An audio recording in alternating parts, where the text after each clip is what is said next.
what does it? Welcome back to Reviews with Jake, where I just got done watching The Night House. The Night House is a story about a widow who suddenly begins to experience strange occurrences in her home after the sudden and tragic loss of her husband. These events cause her to dive into the rabbit hole and discover some very dark secrets about her now lost love. This one played hopscotch with my list a little bit. I first saw the trailer a couple months back as a YouTube recommendation. I watched it and put it on the list. Then release dates this year started to shift around a little bit, as they are wont to do. COVID. As a result, this one got the boot, which is kind of a bummer. I was intrigued by this movie. Sucks, but that's just kind of this year. I mean, if my list falls into place the way that it currently stands, which it probably won't if history is any indication, but if it does fall according to this plan, there's gonna be a couple big titles that I'm just not gonna review this year. Whether it's due to its release date in proximity to a couple other movies, or maybe just the date in general where I know I'm gonna have trouble seeing and reviewing a movie on that particular day. I said it at the beginning of 2021 that this year was going to be a dogfight, and here we are, accepting a few casualties. But not necessarily, because I started hearing murmurs, good things about this movie leading up to its release date a couple weeks back. Well, to be honest, that was actually this past week, because full disclosure, this is a pre-recorded review. I saw and reviewed this movie a few weeks back, opening weekend, decided to keep it on the shelf, keep it in the can so I had something to drop, because I knew I was going to have a hard time getting to the theater this particular weekend. And I'm glad that I did. I'm glad this movie found its way back onto my list. I'm glad that I made it a priority, because I love a good psychological horror. This particular subgenre is one that I hold particularly close to my heart, because these are the deep, thought-provoking movies that spark conversation after the fact. I love movies like that. They're my favorite kind. I love movies that I can dissect and interpret, especially in the horror film genre, because it kind of takes that viewing experience to a whole nother level. It gets a little bit deeper under your skin than the popcorn fun of like The Conjuring and other jump scare fests. I love the genre so much that I decided to dive into this genre of psychological horror myself a few years back. I made a psychological horror film, I probably mentioned at some juncture or another, but in that movie I decided to not give the audience everything. I wanted to make it like a puzzle. I didn't want to just hold something up and be like, this is this, and this is what it represents. I wanted them to work for it. I wanted replay value, a puzzle, a Rubik's Cube that they could solve. I was at a film festival when I was doing the circuit for that particular film. I was at another screener for a different film, and the two ladies in front of me turned around and asked me, hey, are you the guy that made The Fourth Wall? And I was like, yeah, that was me. It was probably a little bit easier for them to pick me out as the filmmaker because I was also the protagonist of the film. And then they started telling me that they went out to lunch together after watching the screener for the film, and that was the topic of their conversation the whole time, trying to analyze it, interpret it, figure it out. I could have seriously reached over and hugged them both. I was so happy. It was seriously the nicest, greatest compliment I've ever received about anything I've ever made. Any award I may get or not get, probably not get. This is the reason I make films, is to take people on a journey. When I hear someone saying they took the journey I tried to take them on, that's like the most magical feeling in the world. Long story short, I love the psychological horror journey, and any film that extends its hand to me and says, come on, Jake, we're gonna go take a up little ride. Sign me up, let's do this. The pros for this movie start with the pure cinematic craftsmanship that is on display here from a production standpoint. The cinematography in this film is outstanding. The creative shots that they use throughout the film kind of makes this same space, this house, that most of the film, at least all the creepy that happens, all of it happens here, but they find new creative ways to film it that it always feels fresh. The compositions were beautiful, the use of color and light was great. I thought that the film had a very great color palette, a lot of cold blues, but at a certain point, like with the flip of a switch, you start to see an alarming amount of very intense, harsh reds. Kind of threw me for a loop, but I loved it. The editing in the film was also great. There are a few transitions from scene to scene in particular that felt like something Mike Flanagan would do. The execution was keen. Similarly strong was the sound design. When things start to go bump in the night, the sound design is forced to kick up, and they did a really good job selling that atmosphere. Utilizing all these elements, the video and the audio, were some really well executed scares. I mean, this movie is definitely more psychological. It doesn't really throw the throws at you very often, but when they throw something at you, they eat you hard and they hit you good. I mean, the third act is when it kind of becomes a lot more of a conventional horror film, a lot more of the stuff that most people classify as a horror, but the first two acts, they keep the RPMs going pretty smooth. There's some really timely, well-executed jump scares. Yeah, jump scares in horror are often really annoying and overplayed, but that's because most filmmakers follow the same formula. A formula that we, the audience, have learned over years of watching movies like this, so to the point that we can watch a movie and we're kind of following the ebbs and the flows, and we know when something's gonna happen, we tense up,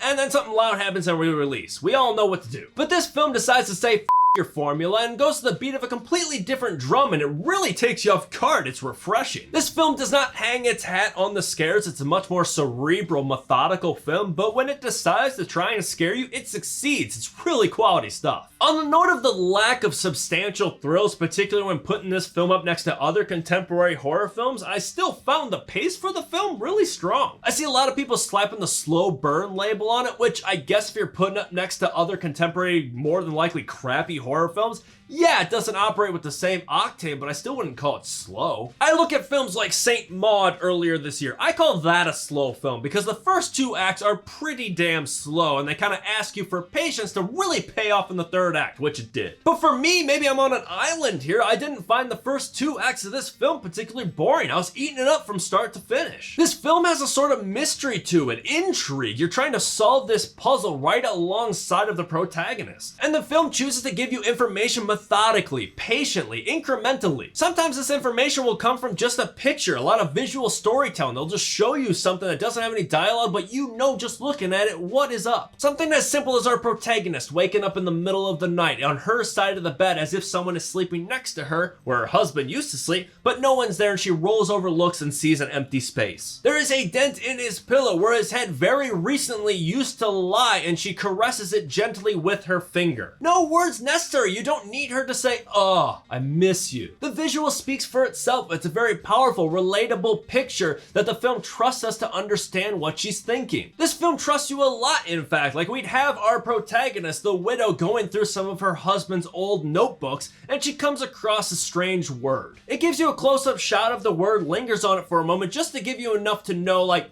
I need to remember that. And then several scenes later, you'll see that word again, and the film trusts that you remember the word and where you saw it. It's not like other movies where they would show a quick flashback to show you, hey, remember this 20 minutes ago? Here it is again. Whoa. It just trusts that you're on the same page, you're following along, and I love that. They just lay the right amount of breadcrumbs, perfectly spaced about to keep you walking along where they want you to walk. And it didn't really feel exposition-y either. I mean, obviously there are outliers. Unfortunately, there are some Google searches. That's gonna happen. But most of the time they gave us information in a very natural way. It didn't feel like a lecture. And when they do decide to lecture you, give you a lot of information all at once. An exposition bombshell, they would sometimes hide it, embedded it in a really awkward social situation. A situation where I'm too busy mentally going, oh shit, in my mind, eating up popcorn like Michael Jackson in Thriller, to register the fact that they just threw a lot of information at me all at once. It's a very bold strategy that they utilized a few times, and I applaud them for it. These awkward scenarios work so well because Rebecca Hall, who plays our protagonist, the widow, absolutely crushes it in this movie. To say the very least, our widow is not handling the death of her husband well at all. I mean, her sanity is hanging on by a thread, and Rebecca Hall sells the hell out of that. She operates with a large amount of in her system. Like, what do I have to lose when she talks to other people in this film? It almost has like a dark comedy to it, honestly. You genuinely see and feel like this character has nothing to lose, and you see it through her performance. I mean, having a story with a protagonist that loses a loved one is not a new thing, but it's a combination of this performance and the story itself, the mystery behind it, that really just hooks you in. This film and story explores a lot of dark, heavy themes operating under the guise of metaphor, and it all just reels you in a very emotionally meaty story. My comments for the film were extremely limited and rather nitpicky. I almost don't want to say them to make me feel like a snob. But for starters, there were moments where the dialogue felt a little lazy. It's not often. Most of the film's dialogue is very conscious, like it's giving you information that it knows it needs to give you, but sometimes it just feels like it just needs to give you some filler lines. It needs to tread water a little bit. Like the small talk that leads into the important shit you actually need to hear. Sometimes that small talk felt rather weak and forced. It sometimes felt like aliens kind of pretending and posing to be human beings. Like, they make really obscure references and whatnot. I don't know, sometimes they would just say things that I'd be like,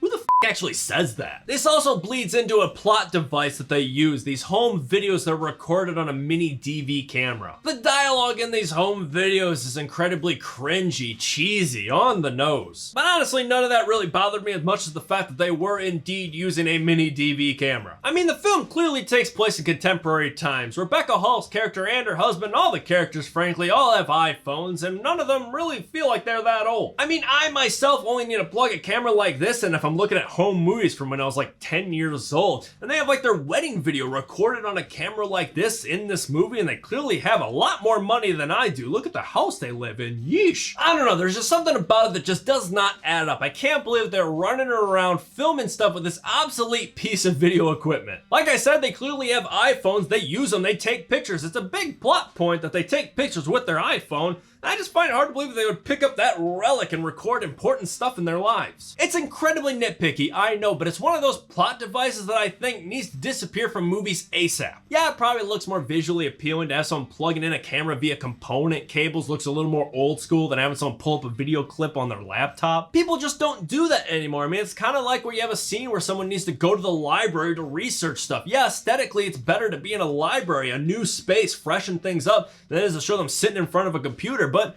realistically, they're probably just gonna hop on Google. On sort of a similar note of exposition and information, I do think that the movie kind of lacks a little bit of clarity. I mean, this is a very metaphorical and deep film, so I'm really not shocked the fact that I feel like it demands more than one viewing to fully process. I think I got it. I'm like 90% sure I understand the film, but it's hard to really know for sure if I'm following the right trail. Yeah, there are a few aspects of the movie that probably could have been a little bit more clear, and there are a lot of people out there that would probably pound the table for that, but for me, I don't know, I was okay with it because like I said before, I like solving shit like this. I love the mystery, I like to think, and I'm glad this movie let me think, even if it requires me to watch the movie again to confirm my thoughts. The real X factor is the fact this movie gives you enough on the first viewing emotionally, enough intrigue to really make it okay and make you want to watch again, which really is something. I look at movies like The Green Knight, for instance, a movie that I really could benefit from seeing a second time. The problem is, I'm not jumping at the bit to watch it again, to give it a mulligan, because the first time I watched it, it's kind of long and sluggish, despite the really brilliant presentation. This movie, on the other hand, intrigued me enough that watching the movie again does not feel like as much of a chore. My final nitpick I really can't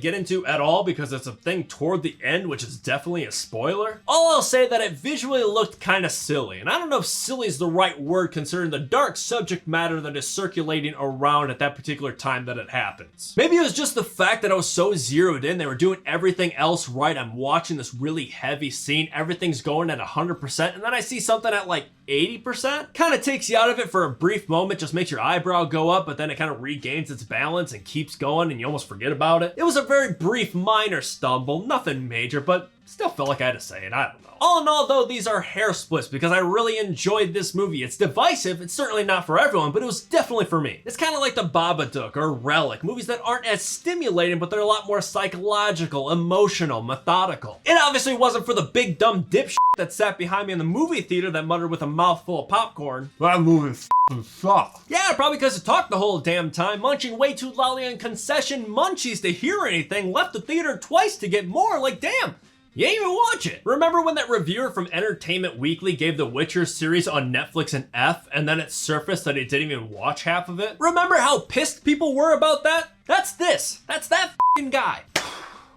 Internet therapy. Still, despite being frustratingly distracted while watching it, I was still able to enjoy it. I'm glad that I did. I know it's not for everyone, as movies like this never are. You may go to this movie and give it your undivided attention and still not like it, and that's fine. Movies like this especially are what make film a work of art, because people from different experiences, backgrounds, everything are gonna go in, watch the same movie, and get something completely different out of it than the next. I love that. I love movies that are shrouded in gray and not just black and white, good or bad. I'm okay with loving this one probably more than everyone else, just as I'm okay with not loving The Green Knight as much as everyone else did. Both are very deep films that are almost like a raffle. You might stick your hand in and pull out something completely different from the next person who has a very different mindset than you do. For me, I love this movie. I really connected to it, and I hope that it does or did the same thing for you. I'm going to give The Night House an A-.